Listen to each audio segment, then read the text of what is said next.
ಮಾಜಿ ಸಿಎಂ ಸಿದ್ದರಾಮಯ್ಯ ವಿರುದ್ಧ ಮೈಸೂರು ಕೊಡಗು ಕ್ಷೇತ್ರದ ಬಿಜೆಪಿ ಅಭ್ಯರ್ಥಿ ಪ್ರತಾಪ್ ಸಿಂಹ ಗುಡುಗಿದ್ದಾರೆ.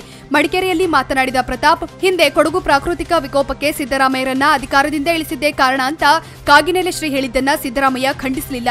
ಈಗ ಯಾವ ಮುಖ ಇಟ್ಕೊಂಡು ಕ್ಷೇತ್ರಕ್ಕೆ ವೋಟ್ ಕೇಳಲು ಬರ್ತಾರೆ?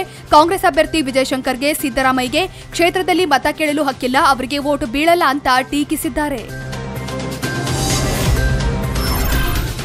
ಜಾತಿ ಧರ್ಮದ ಕಾರಣಕ್ಕೆ ಬಿಜೆಪಿಗೆ ಮತ ಹಾಕದೇ ಇದ್ರೆ ಅದು ತಾಯಿಗಂಡ ಕೆಲಸ ಅಂತ ವಿವಾದಾತ್ಮಕ ಹೇಳಿಕೆ ನೀಡಿದ್ದ ಶಾಸಕ ಸಿಟಿ ರವಿಗೆ ಸಿದ್ದರಾಮಯ್ಯ ಟಾಂಗ್ ಕೊಟ್ಟಿದ್ದಾರೆ. ಚಿಕ್ಕಮಗಳೂರಿನಲ್ಲಿ ಮಾತನಾಡಿ, ಇದೇ ಸಿಟಿ ರವಿಯ ಸಂಸ್ಕೃತಿ ತಾಯಿಗಂಡ ಕೆಲಸ ಅಂದ್ರೆ ಏನು ಅಂತ ಪ್ರಶ್ನೆ ಮಾಡಿದ್ದಾರೆ. ಅಲ್ಲದೆ ಅವನು ಏನಾದ್ರೂ ಹಾಗೆ ಆಗಿರಬೇಕು, ಅದು ನನಗೆ ಗೊತ್ತಿಲ್ಲ ಎಂದು ಸಿಟಿ ರವಿಯನ್ನ ಸಿದ್ದರಾಮಯ್ಯ ಕಿಚಾಯಿಸಿದ್ರು. ಪ್ರಧಾನಿ ಮೋದಿ ವಿರುದ್ಧ ಜೆಡಿಎಸ್ ವರಿಷ್ಠ ಎಚ್ಡಿ ದೇವೇಗೌಡ ಗುಡುಗಿದ್ದಾರೆ. ಚಿಕ್ಕಮಗಳೂರಿನಲ್ಲಿ ಮಾತನಾಡಿ, ಮೋದಿ ರೈತರಿಗೆ ಏನ್ ಮಾಡಿದ್ದಾರೆ? ಸೈನಿಕರಿಗೆ ಶೂ, ಬಟ್ಟೆ, ಜಾಕೆಟ್ಗಳನ್ನ ಕೊಟ್ಟಿದ್ದೇವೆ ಅಂತಿದ್ದಾರೆ. ಕಾರ್ಗಿಲ್ ಯುದ್ಧದ ವೇಳೆ ನಮ್ಮ ಸೈನಿಕರಿಗೆ ಏನೂ ಇರಲಿಲ್ವಾ? ಸೈನಿಕರಿಗೆ ನಾವೇ ಎಲ್ಲ ನೀಡಿದ್ದೇವೆ ಎನ್ನುವವರಿಗೆ ನಾಚಿಕೆ ಆಗ್ಬೇಕು. ಮೀಡಿಯಾ ಮುಂದೆ ನಾವೇ ಯುದ್ಧ ಮಾಡಿದ್ವು ಅಂತ ಬೊಬ್ಬೆ ಹೊಡಿತಿದ್ದಾರೆ. ಇವರೊಬ್ಬರೇನ ಯುದ್ಧ ಮಾಡಿದ ಗಂಡಸು ಅಂತ ಗೌಡ್ರು ಮೋದಿನ ಪ್ರಶ್ನಿಸಿದ್ದಾರೆ.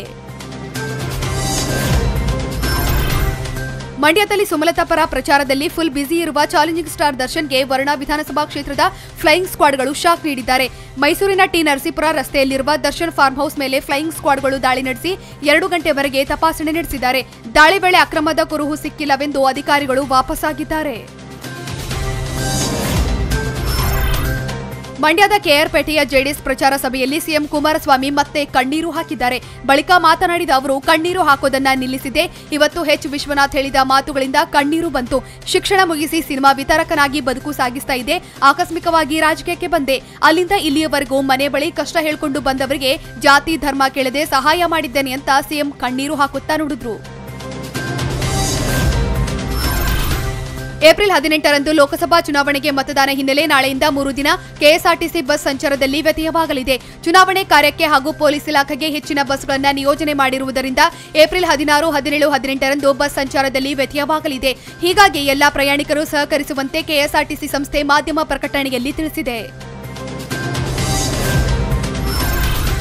ಉತ್ತರ ಪ್ರದೇಶ ಸಿಎಂ ಯೋಗಿ ಆದಿತ್ಯನಾಥ್ ಮತ್ತು ಬಿಎಸ್ಪಿ ನಾಯಕಿ ಮಾಯಾವತಿ ಚುನಾವಣಾ ಕ್ಯಾಂಪೇನ್ ಮಾಡದಂತೆ ಚುನಾವಣಾ ಆಯೋಗ ಆದೇಶಿಸಿದೆ. ಸಿಎಂ ಯೋಗಿ 72 ಗಂಟೆವರೆಗೆ, ಮಾಯಾವತಿ 48 ಗಂಟೆವರೆಗೆ ಕ್ಯಾಂಪೇನ್ ಮಾಡದಂತೆ ಆಯೋಗ ಬ್ಯಾನ್ ಮಾಡಿದೆ. ಲೋಕಸಭಾ ಎಲೆಕ್ಷನ್ ಪ್ರಚಾರದ ವೇಳೆ ಯೋಗಿ ಬಜರಂಗಬಲಿ ಮತಗಳು ಬಿಜೆಪಿ ಪರ ಇದ್ರೆ, ಅಲಿ ಮತಗಳು ಬಿಎಸ್ಪಿ ಆರ್ಜೆಡಿ ಪರವಾಗಿದೆ ಎಂದಿದ್ರು. ಇದಕ್ಕೆ ಮಾಯಾವತಿ, ಬಜರಂಗಬಲಿ, ಅಲಿ ನಮ್ಮವರೇ, ಬಿಜೆಪಿಗೆ ಮತ ನೀಡಲ್ಲ ಅಂತ ವಿವಾದಾತ್ಮಕ ಹೇಳಿಕೆ ನೀಡಿದ್ರು. ರಕ್ಷಣಾ ಕ್ಷೇತ್ರದಲ್ಲಿ ಭಾರತ ದಿನದಿಂದ ದಿನಕ್ಕೆ ಬಲಿಷ್ಠವಾಗ್ತಾ ಸಾಗ್ತಾ ಇದೆ. ಭಾರತೀಯ ರಕ್ಷಣಾ ಸಂಶೋಧನೆ ಮತ್ತು ಅಭಿವೃದ್ಧಿ ಸಂಸ್ಥೆ ಅಭಿವೃದ್ಧಿಪಡಿಸಿದ 1000 ಕಿಲೋಮೀಟರ್ ರೇಂಜ್ನ ನಿರ್ಭಯ್ ಕ್ರೂಸ್ನ ಕ್ಷಿಪಣಿಯನ್ನ ಇವತ್ತು ಒಡಿಶಾದಲ್ಲಿ ಯಶಸ್ವಿಯಾಗಿ ಪರೀಕ್ಷೆ ನಡೆಸಲಾಗಿದೆ. ಇತ್ತೀಚೆಗಷ್ಟೇ ಮಿಷನ್ ಶಕ್ತಿ ಹೆಸರಿನ ಆಂಟಿ ಸ್ಯಾಟಲೈಟ್ ಮಿಸೈಲ್ ಪರೀಕ್ಷೆ ನಡೆಸಿ ವಿಶ್ವವೇ ನಿಬ್ಬೆರಗಾಗುವಂತೆ ಮಾಡಿತ್ತು. ಎಂದು ಮಿಷನ್ ನಿರ್ಭಯ್ ಪರೀಕ್ಷೆ ನಡೆಸಿ ಮತ್ತಷ್ಟು ಶಕ್ತಿಶಾಲಿ ಎಂದು ಭಾರತ ಸಾಬೀತು ಮಾಡಿದೆ. ನಟ ನೆನಪಿರಲಿ ಪ್ರೇಮ್ ಇವತ್ತು ಮಾತ್ರ ಫುಲ್ ಖುಷಿಯಲ್ಲಿ ತೇಲಾಡ್ತಿದ್ದಾರೆ. ಕಾರಣ ಏನಂದ್ರೆ, ಅವರ ಪುತ್ರಿ ಅಮೃತ ದ್ವಿತೀಯ ಪಿಯುಸಿಯಲ್ಲಿ ಓದ್ತಾ ಇದ್ರು. ಇವತ್ತು ಪಿಯುಸಿ ಫಲಿತಾಂಶ ಬೇರೆ ಹೊರಬಿದ್ದಿದ್ದು, ಅಮೃತ ದ್ವಿತೀಯ ಪಿಯುಸಿ ಪರೀಕ್ಷೆಯಲ್ಲಿ 91% ತೆಗೆದುಕೊಳ್ಳುವ ಮೂಲಕ ಅಪ್ಪನಿಗೆ ಕೀರ್ತಿ ತಂದಿದ್ದಾರೆ. ಇದೇ ಖುಷಿಯಲ್ಲಿ ಫ್ಯಾಮಿಲಿ ಸೆಲ್ಫಿ ಫೋಟೋಗಳನ್ನು ತೆಗೆದುಕೊಂಡು ಟ್ವಿಟರ್ ಖಾತೆಯಲ್ಲಿ ನೆನಪಿರಲಿ ಪ್ರೇಮ್ ಖುಷಿ ಹಂಚಿಕೊಂಡಿದ್ದಾರೆ.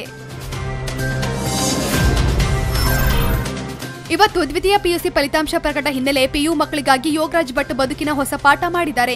ಫಲಿತಾಂಶ ಏನೇ ಬರಲಿ ಯಾರೂ ತಲೆ ಕೆಡಿಸ್ಕೊಳ್ಬೇಡಿ, ಯಾವುದೇ ಕಾರಣಕ್ಕೂ ಟೆನ್ಷನ್ ಆಗಬೇಡಿ. ಒಳ್ಳೆ ಮಾರ್ಕ್ಸ್ ಬಂದ್ರು ಕೆಟ್ಟ ಮಾರ್ಕ್ಸ್ ಬಂದ್ರು ಸಮನಾಗಿ ತೆಗೆದುಕೊಳ್ಳಿ. ಓದುವುದರಲ್ಲಿ ತಪ್ಪು ಮಾಡಿದ್ರೆ ತಿದ್ದುಕೊಳ್ಳೋ ಪ್ಲಾನ್ ಮಾಡಿ.